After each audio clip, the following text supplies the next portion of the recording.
Hi, I'm Brian Smith. I'd like to welcome you to Film Fun. It's a new series, 5 shows during the course of the series, and we'll be telling you a lot about animation. And it's a lot of fun, too.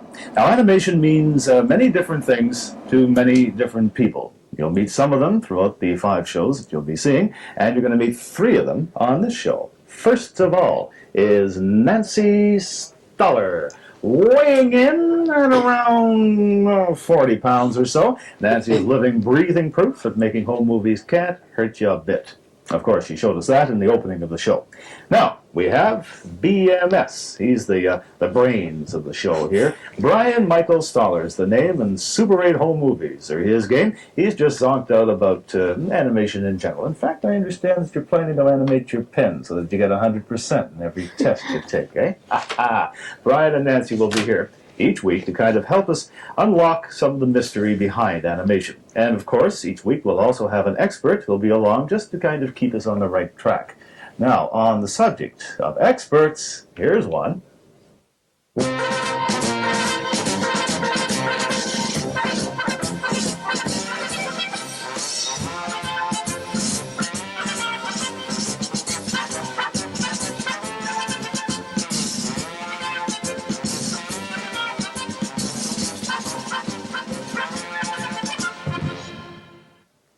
Well, that's some entrance, Sebastian. We all know who you are, what you do. Would you let the kids at home find out something about you? Well, I'm a cartoonist, and I'm here just to discuss different ways that people can animate. You can do pixelation, you can do cell animation, you can do cutout animation, model animation, you can paint right on film. And I think that's all. Okay, well, you brought a lot of stuff along with you, I know, and we'll be finding out more about all those things that you've mentioned. But we'll let you get organized and be back with you in just a minute. Okay? Well, I guess we're gonna go now, Brian. Go now. You can't go now. We're right in the middle of the show. You know, all those people out there are watching. You can't. Well, we're only going out for a little bit of fresh air. That's all. Fresh air. We'll be back. Don't worry.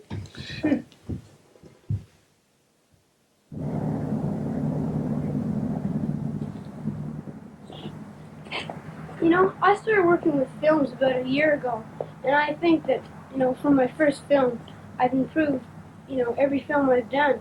For instance, the first film I worked with was called Destination Mars, and I started off using strings for the rocket ship blasting off and things like that. And now I found the technique of using glass instead and posting the objects to the glass and moving it bit by bit. And in most of my films, most of them I've worked alone, but I also have my sister helps me with some of my films, and she's a great help when I need somebody else, as well as my friends too when they're not busy. There's 3 forms of animation. There's cartoons, which everybody sees, cartoons during the day, Saturday morning, whatever. And there's another form, tabletop animation, which is not seen as much as cartoons, but it's a form of, for instance, example, plasticine character. It's moved bit by bit, almost like cartoons are drawn. They have to be moved several times. And you use this method, which is called tabletop animation, using plasticine characters and little objects that are 3D. And then the form that Nancy was talking about, and I was talking about for Peculiar People and the Magical Chair, this was called pixelation, which is a form of turning, turning live things, for instance, a chair, still things, a chair, and live people, animating them by making them slide along the ground or having them fly around on their knees. I spend most of my time working on films.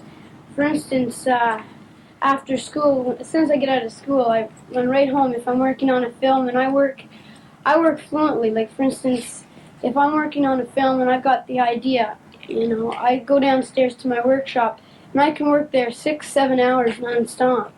And, I don't participate in sports throughout the year, except for sometimes at home. I play football or something with my friends, or baseball, but not too often.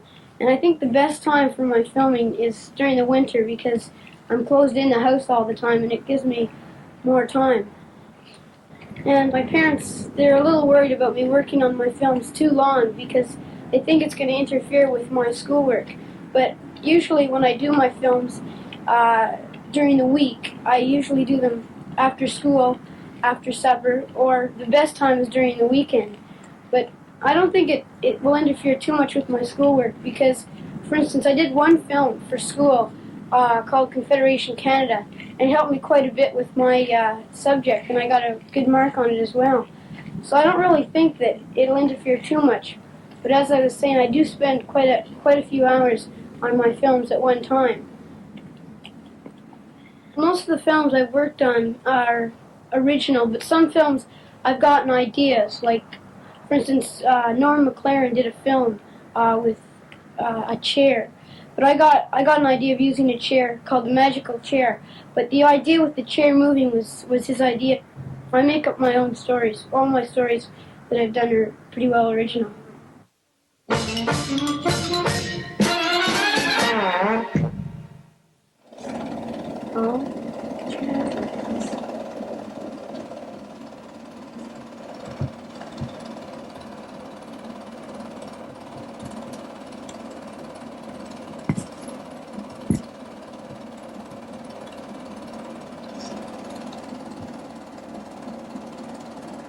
Could you tell us a little bit about this now, Bryan? Yeah, this film I didn't do too long ago, and as you can see, the idea of the film is Nancy, she wants to get a rest, and so she's trying to get the chair to stay still so she can sit down. And as you can see, she's chasing the chair. Did this idea occur to you first, or to Nancy, or how did it come about? What made you think of using this kind of an episode? Well, first I started with the idea, and then Nancy sort of helped me working with things that could happen in the story. And this is how we went about it. We both thought of ideas for the story. You got OHIP coverage, Nancy? Pardon? You got OHIP coverage? No. You sure seem to take an awful lot of pratfalls. That poor old chair is, there he is again. Finally she sits down. Finally I get The chair takes off. The chair takes off.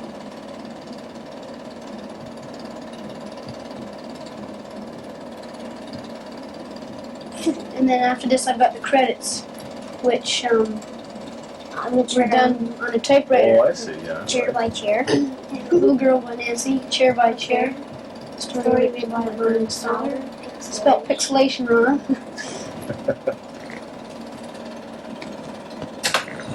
Well, when you're working on something like that, do you kind of map out what you're going to do first of all, or do things occur to you as you're doing the film? Well, Yeah, in other words, I guess, do you make up a storyline? Well, first of all, like for this film that I did, I made up the main idea of her chasing the chair. Then when we got downstairs, I set up equipment, and then we sort of worked our ideas together. We had the main idea, but we were working together our ideas, of what the film was going to work out to. So like every other film director, then, you have to have rehearsals. Yeah, right. In this film, it's about a magical chair, okay? Yeah. I'll explain to you what's going to happen, okay? Now stand by the chair. Okay, now to start off, I want you to come in, and you'll enter in that way, okay? So now, do you want to act that out now? Yeah. So you know what's going on? Yeah. Okay, now walk over this corner here. Okay, and I want you to turn around like that. I want you to move your feet like that. Yeah, and then I'll clip, single frame, and then you'll do it again. Okay. And then, now you'll be surprised. Look surprised when you see the chair. Right. Can you walk over to sit down in the chair? Okay, and then you'll freeze. Don't move at all, okay? And I'll move the chair, and I'll do single frame. I'll move it again, single frame, and again, single frame, and once more. And then you'll fall. Okay, fall. Right. Okay, then you'll be really tired, and then you'll just flop down on the chair, fast asleep. Okay, let's see you do that. Okay? And then in single frame, I'll move the chair forward with you on it. So it'll give the effect that you're leaving the room. You see, single frame all the way out. Okay? Well, that gives us a pretty good idea of how you go about that, now that we've seen the finished product as well. Next week, we'll have to get you behind the camera instead of in front of it like that to explain more fully what you do. All right, we'll be back to talk to Sebastian right after this.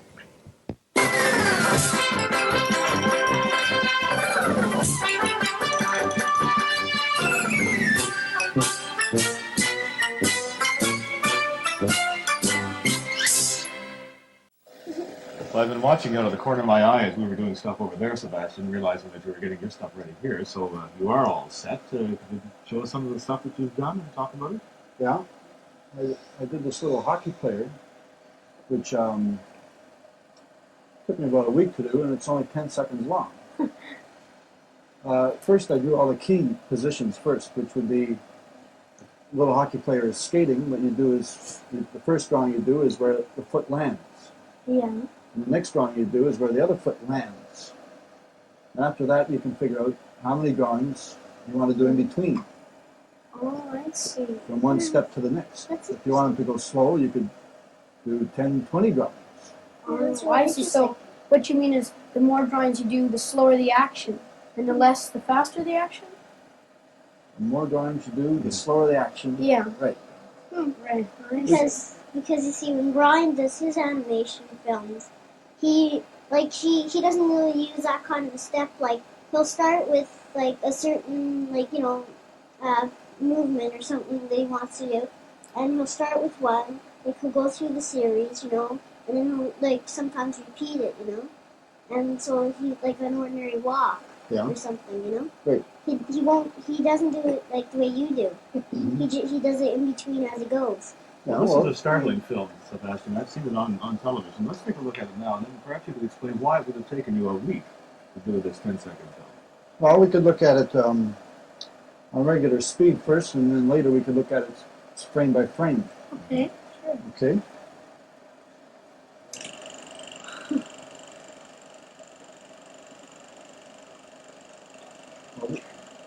Fine.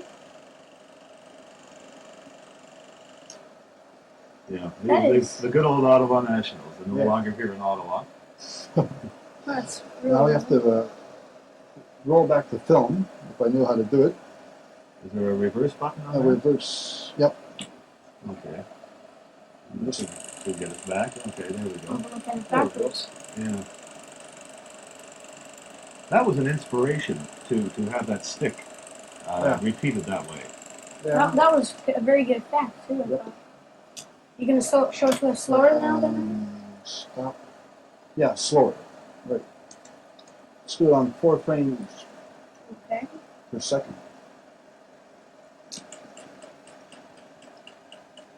Now, what was there about this particular film, or is this typical of all animation, that it takes so long?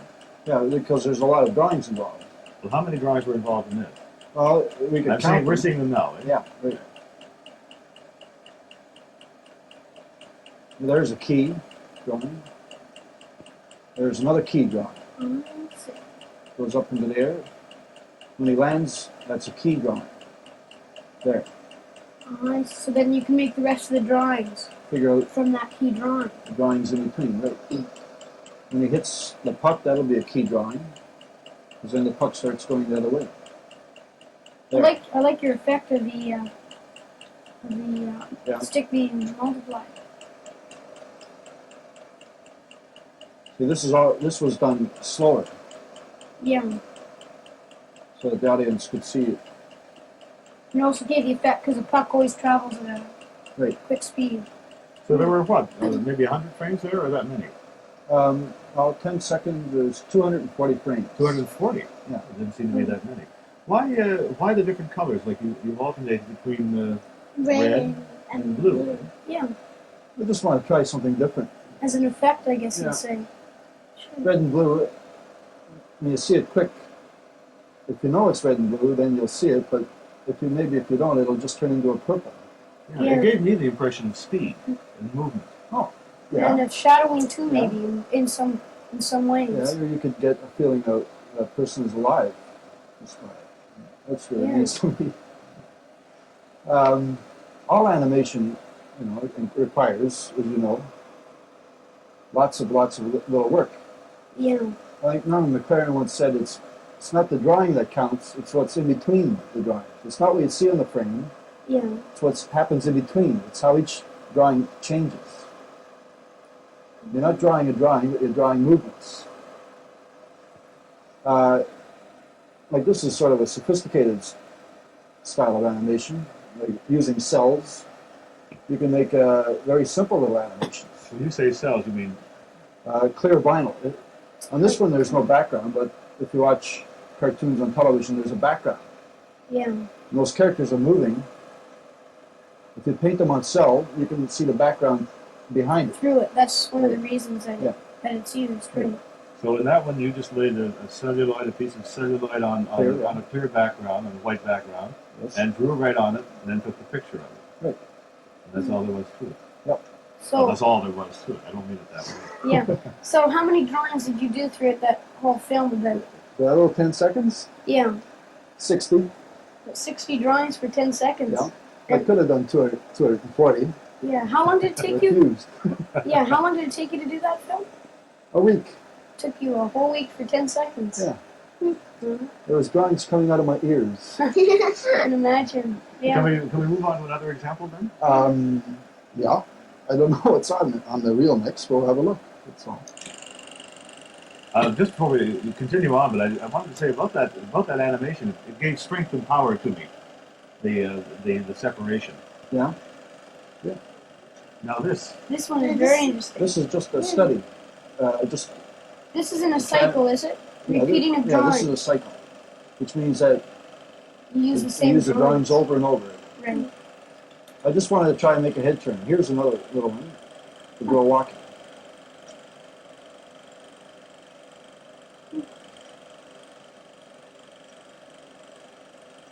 That is very well done.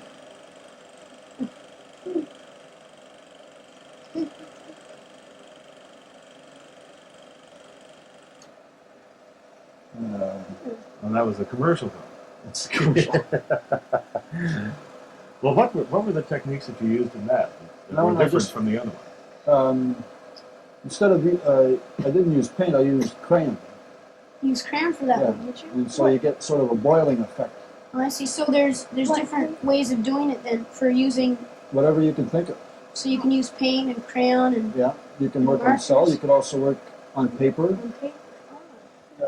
But if you work on paper, you can't have a background. Right. because It's you got to can't see be. through it. Otherwise, you'd have to keep drawing the background Right. over and over Yeah, again. so Right. you can use things like you can use like the paint or the marker, Yeah. like the Crayons, crayons. Yeah, whatever will stick to your Yeah. paper or your cell. yeah. Uh, My brother did one before, like on a paper, like just on ordinary sheets of paper. You can do them on cardboard. You can make Yeah. little. This is a very simple form of animation. I did Yes. it last night. It took me an hour, and I just drew a little guy who walks across and jumps. I drew. I could just flip it for you. Perhaps you could flip it over in that direction as well, so the Okay. kids at home can see how it's done, and we can take a look at it Yeah, afterwards. it's a very loose little character.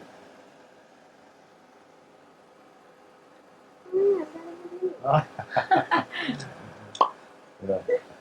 Thanks. These kids are too little to remember, but perhaps they weren't even around or haven't been around for a long time. I can remember the big little books, the little Flip book. things Oh, yeah. like this, and you used to be able to flip through, and they had the picture in the top right Right? corner of every page. Yeah, I often go into the store just for that sake, and I take up little They still have them, eh? books and I flip them Isn't that through nice? just for the enjoyment of watching the little animated things go by. That's interesting. Like the way it is. It's neat. Right. Like yeah, you can do even cardboard characters, like in the background. Yeah.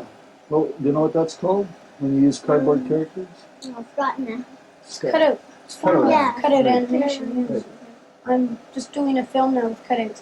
It's just as long a process as the others.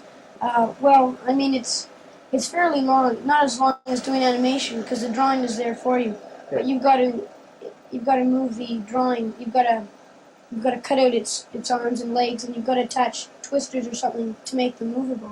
Like my brother did a film before. He called it the Blue Blob. It's got this big blue character like on a cardboard, Mhm. and it's like sort of like a little series. Like it's, I forget how long it is. It's not very long though. He used cardboard characters in it, and he used some backdrops in it, and it looks really neat. Well, you and your brother have been working in film animation for what, about a year and a half now? Yeah, And Sebastian, you've been in the business for a bit longer than that. But we're going to find out in just a minute or so just how long film animation has been going on. Because we're going to break for another commercial now, and then we'll be back.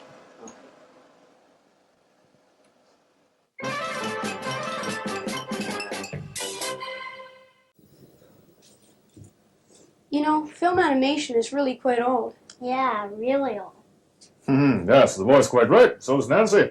Film animation in North America is quite old. My name is John Smith. It's my grandson Brian that you've been seeing a bit earlier. And I've come up from the early part of the century to tell you a little bit about a man who made some animated films in 1915. His name was Sid Marcus. And he was really quite good. You take a look at his stuff today, and you'll still enjoy it.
We have more coming right along, too.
Well, that's not bad stuff there by Sid Marcus, back around 1915, right? Well, we'll be glad to have Bryan Smith back now. Well, fine, thank you, Sid. Huh. Well, we've animated ourselves right out of time. I want to thank our guest, Sebastian, for coming along and sharing his enthusiasm and knowledge about animation with us. I know that you and your sister Nancy, Brian, will be along next week. And I hope, too, that you'll also be along next week to join us. Find out more about the fun of animation on FilmFun.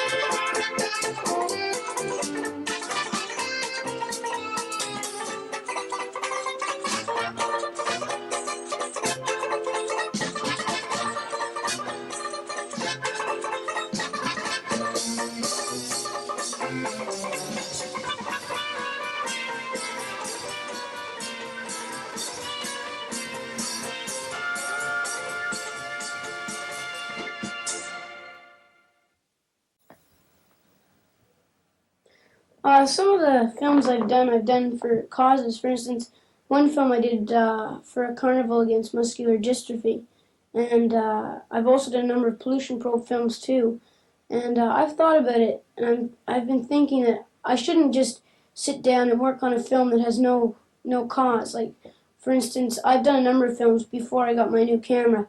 I just sat down and did a film for the sake of doing it. But now I've thought that if I have a cause for it, I'll put more work into it, and it'll be more worth the time.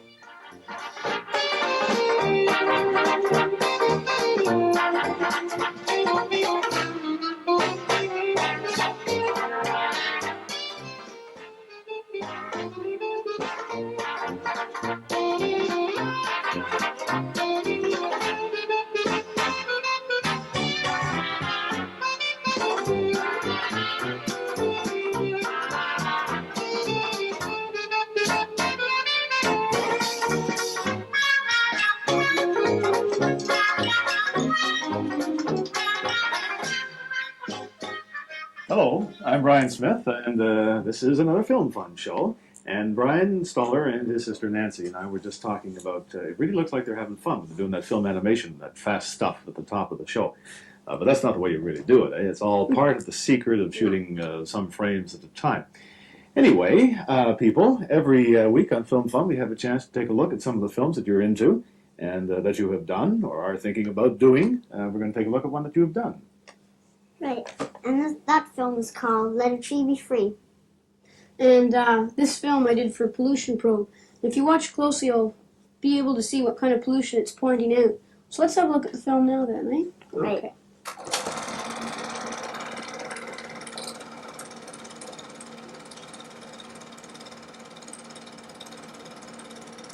Now, this is one of your earlier efforts, is it, Bryan?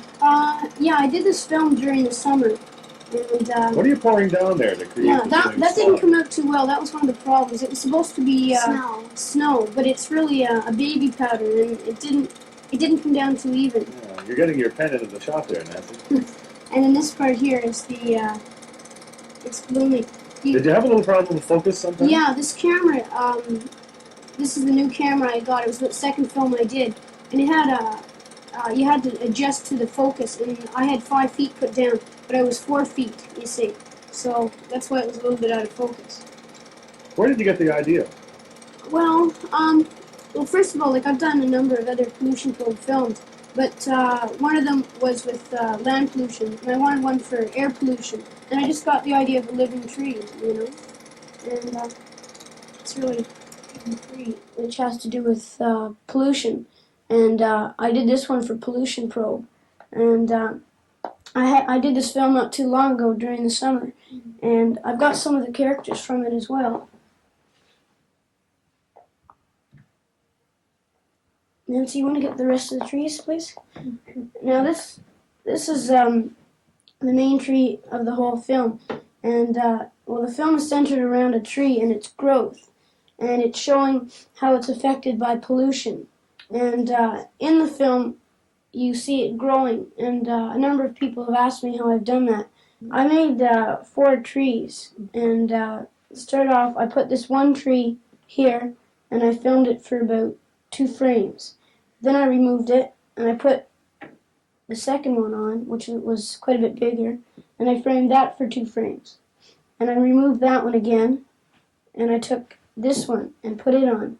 At the time, the trees weren't blooming, but I'm using these from the film. And then this one was put in place, and then I took it away and placed the biggest tree. And this gave the effect that the tree was growing. And then you saw it going through different climates of weather. You saw it snowing and raining and all that. And then you saw the tree blooming, which you can see. The leaves here are just bits of plasticine, which Nancy is making some for one of the trees.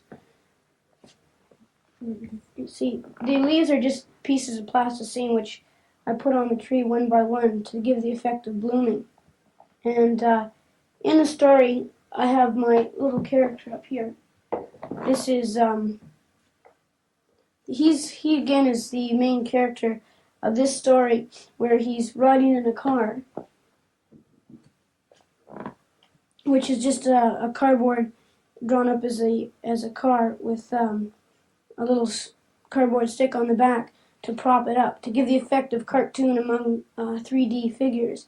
And at the time, I had this covered out here so you couldn't see a little man. And the tree comes up, or the car comes up to the tree. Nancy, do you want to hold that like that? The car comes up to the tree, and the little man comes out and he looks at his exhaust, and then the tree calls him over, and the little man goes over to the tree. There's a stone that he sat on. And he sat down on a stone, and the tree was telling him that there's too much pollution. So the little man got an idea, and he walked back to his car and he pushed it off. And then they started using buses, and the bus came through. You saw the bus going through, because the point I was trying to prove was a bus replaced 60 people. It could replace 60 people, which replaces 60 cars, and that's less pollution. And the tree is telling all about it with the captions, which are just drawn up bubbles, and they were pasted on the backdrop saying that less pollution so he can live. And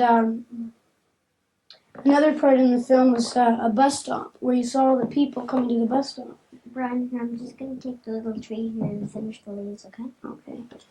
Here are some of the people which I made. These are just a shaker maker kit, which I painted. Which anybody could do this if they had a kit, and I painted them up to make them for the people at the bus stop. And this gave a good effect because you saw them going there, and then the bus came in front of them, and then you saw a puff of smoke, and then the people were gone, which gave the idea that they were inside the bus. And working to the end of the film, it shows that the less pollution so the trees can live, and it shows that 2 or 3 more trees were able to grow and bloom. And that's really the whole point of the film. Brian, I'll just finish these leaves here now.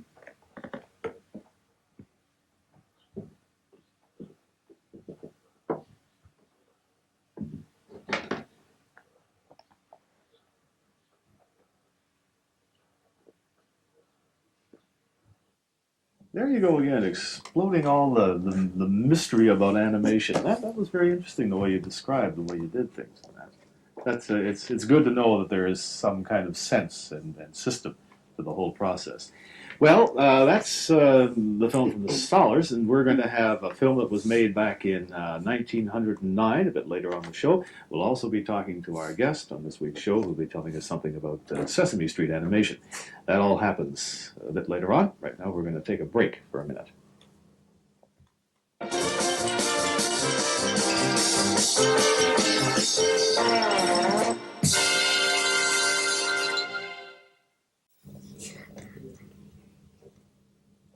Now it's time to meet our guest, Ken Perkins, all the way from Winnipeg.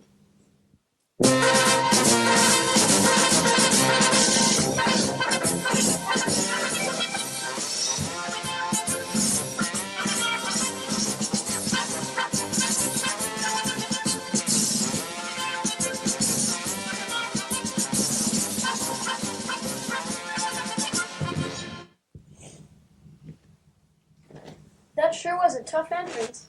That's shoe business. That sure is a bad joke. Oh, it surely is. I hope you didn't come all the way from Winnipeg just to tell us that one. No, not at all. Anyway, welcome to the show, Ken Perkins. I guess before we go any farther, since we haven't found out much about you so far, could you tell us a little bit about yourself? Yes, I sure can. It was kind of interesting. I was talking to Brian before the show, and he was telling me about how he started out in film. And much to my surprise, it's almost identical to the way I started. I think I was about 15 years old.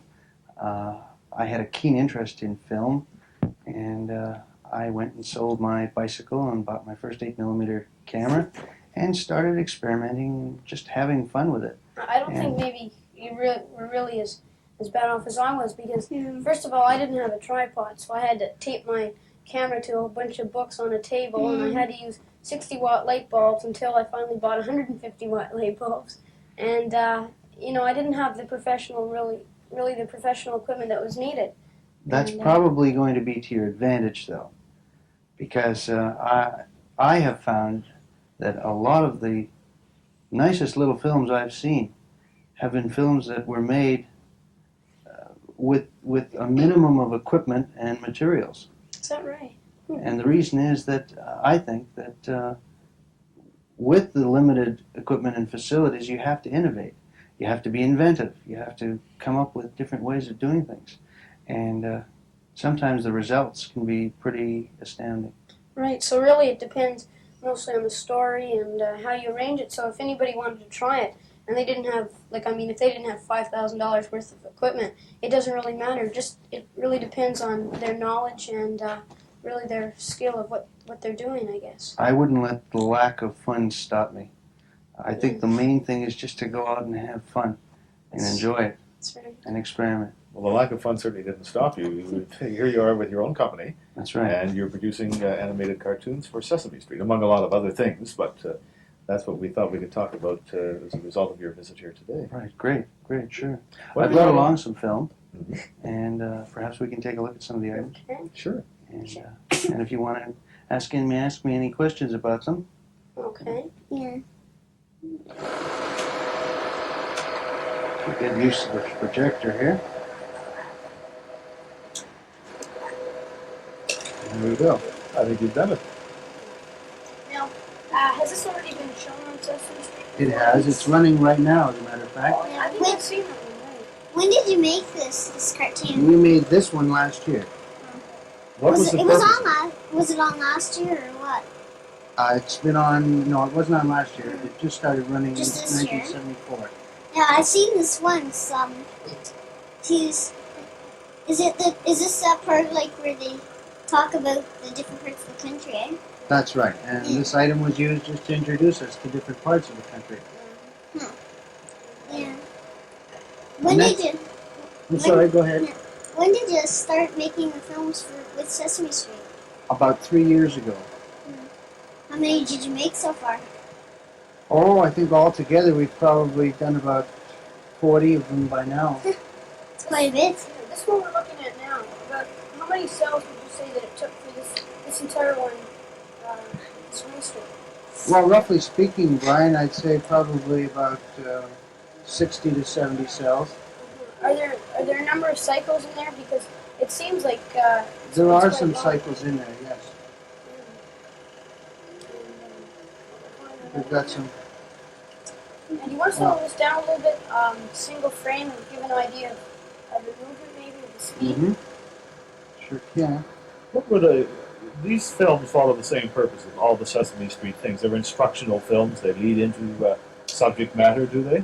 Generally, they do. They're either designed to help to teach children French, or in some cases they are really just fun items. Or they may be items that are designed to teach children how to count. Do you come up with the ideas and sell them to the producers? Very often we do. In this case, all of these items we did do the concept work on. We then submitted them to the Sesame Street producer and got them approved and then produced them. But there is an awful lot of concept work being done by filmmakers, animators all across Canada. More so than ever before are a lot of Canadians producing film for Sesame Do Street. you do all this yourself, or do you have other workers with you to help you? Like, for instance, this one here with the grate. I didn't do this one myself, no. This was done by one of the people I had working for me at the time. Oh, I see. Now, like, I mean, have you done any cartoons yourself where you've done the entire work of the film? I have done several, but I don't think I've got any on this reel. No? I think everything that's on this reel was produced in the studio, but I've been more involved in the administration of the company rather than actually being on the drawing board. Yeah. And I must admit sometimes I miss it. Yeah, do you want to show us now Yeah. how the single Mhm. frame is for each, Now what's Maybe put this that in film reverse. part showing us? Like, what's it supposed to be showing? This particular this is- item is not running. No. Is it jammed or is it No, functioning? that's Is what it, there, Oh, here we go. You're jiggling it, all Yeah, right. there we go. There we Okay. go. Now, This like, particular item was used in order to give children the English and French words for the raisin, first of all, which we see here. And in just a moment, you're going to see him get squashed right down into a grape. And there he goes, right? Or a grape to a raisin. I mean a grape Yeah. to a raisin. That's Yeah. right. You get confused with the French and Yeah. the English. That's right. Well, That's what I was saying. if you keep watching, you'll see that even he gets confused because he doesn't know by the time he reaches the end whether he's a grape or a raisin. I see when you speed that up, the speed is completely different than just showing the single frame to the fast motion. That's right. Now, if that's a cycle you're using now, is it changing? That's a cycle of drawings that I'm going up and Is that- down. yeah, that's a different cycle. They're like when the mouse changes, eh? When he gets all pooped out there from The drawings Turning change at it. that point, yes. yeah, because he changed. He was getting so tired from changing back and forth from a grape to a raisin. That's You right. just, Yeah, how many drawings did you use for that one cartoon with the grape turning into a raisin? Into a raisin, I believe that was either 6 or 7 drawings. And it lasts so long because you can use the same drawings over again, and it's not really suspected by people that way, then, eh? That's right. And so for a cycle, like you can do at least, you can do, let's say, 3, 4 drawings, and you can do it over something like 5 times, which would be saving you, let's say, 20 cells. That's exactly Yeah, right. but the thing is, you can't always just do a cycle, because all it's sitting here, let's say, it's getting from grape to raisin, a grape to raisin, and all this stuff. Just going back and forth, same thing. That's right. Yeah, but Perhaps you could otherwise, turn this off for a second so we can all hear. Sure. I can't even hear Nancy talking away here, and you're such a good talker. I'd hate to miss anything that you're saying there, Nancy. yeah, so like when you do that, you can easily have a cycle, let's say, of a boy running even. And you can do that over as many times as you want to, right? That's right. He can Yeah. run forever. Yeah, so that you can have, like, but you just have the background moving, eh? That's right. Right. Is Sesame Street the only big impetus that has been given to animation in Canada? There seems to be more and more of it being done. Is it just through Sesame Street, or is there a kind of a renaissance of interest in film animation? I think there's a gradual increasing interest in animation. We've certainly experienced it, and I think with young people having a little more time on their hands now, they're turning their interests towards creative areas like animation. And I think you'll find that it can be a very, very rewarding hobby, interest, experience, even a profession. It's very enjoyable too, I'd have to say, because I've had so much enjoyment just doing it, just for the fun of it even. That's right. As well. I'm sure you've had as much fun probably too. Huh? I still do. For those, well, like Brian draws, Mhm. you draw.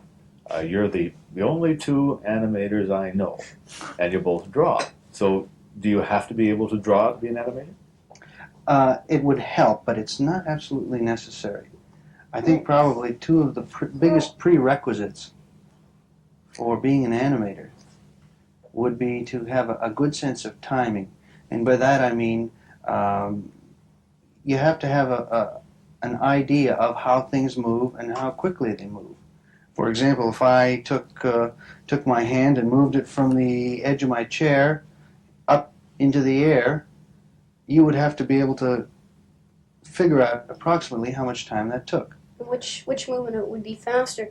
For instance, if a man is, let's say, punching another man, you don't want it to be the same pace just like that, but you want it maybe to be a little slow at the beginning, then you want the last movement to be a hard punch. So you have to draw less drawing so it speeds it up. That's right. Like, so he'd So go it like this and it would accelerates. go like as a punching out Right. The towards. same thing would apply on something slowing down as well. And When it's something's coming to a stop, you would have your drawings get closer and closer together.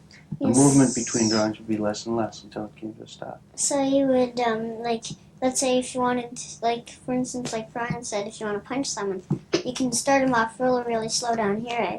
And then you just, like, in a number of drawings, and then when you, let's say you're so far away from them, you want to have a fast punch or something, go really, really fast. Well, that's almost right. What you would probably do is less you'd drawings. have the drawings get Be faster and faster yeah. all the time. The action would get faster and faster. Like, So you think there's a pretty good future for animators and animation in Canada? Eh? I think there is. I think Bryan Stoller's coming along at the right time. Eh? Right. Well, I've already given Brian my card, and I'm sure I'm going to be hearing from him. Yeah, well, if I know anything about Bryan Stoller, you sure will be hearing from him, and from Nancy, too. right. Great. Ken Perkins, we'd like to thank you very much for coming and joining us in Film Fun, for sharing your enthusiasm and your knowledge about animation with us. We invite you to drop back when you can sometime and talk to others and encourage animation in Canada. We're going to take a bit of a break now. We'll see you at the end of the show. You're going to stick around for the rest Sure of will. the show, but we'll be back in just about a minute.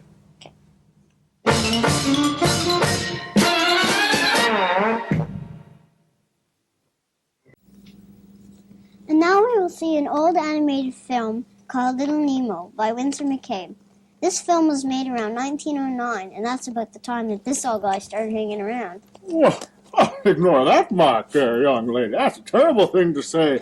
For this film and for one other, my old friend and colleague, Winsor McKay, had to make 4,000 separate drawings on rice paper, transparent rice paper, and then back up each one with a low-grade cardboard and, oh, well, it was all just too much trouble, especially when it wasn't very much longer when somebody discovered that using celluloid made much faster and much better film animation.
Some fascinating film fun from Winsor McKay way back in 1909. What would you think of that stuff there, Nancy?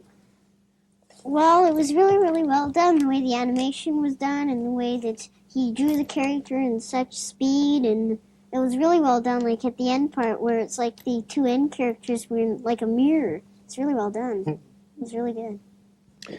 And especially when you consider that that film was made way back in 1909. Mr. Perkins, I'd like to thank you for coming on the show this week, and I'll also remember that point you told me about you don't need the most expensive equipment to do a film. That's right, and I enjoyed being here. Thank you. Thank you. Thanks very much, Ken. On our next Film Fun, our guest is going to be a Toronto musician, composer, arranger named Ben McPeak. And he's going to tell us a little bit about how you arrange and compose music for films. It's quite an art, believe me. We're going to have a piano right in the studio to help him along with it, and perhaps if we're lucky, he'll compose some original music right there for us on Film Fun. So that's something to look forward to in our next show. In the meantime, this chap over here on my left is Bryan Stoller. This woman here on my right, is Nancy Stoller. My name is Brian Smith. We'll see you again.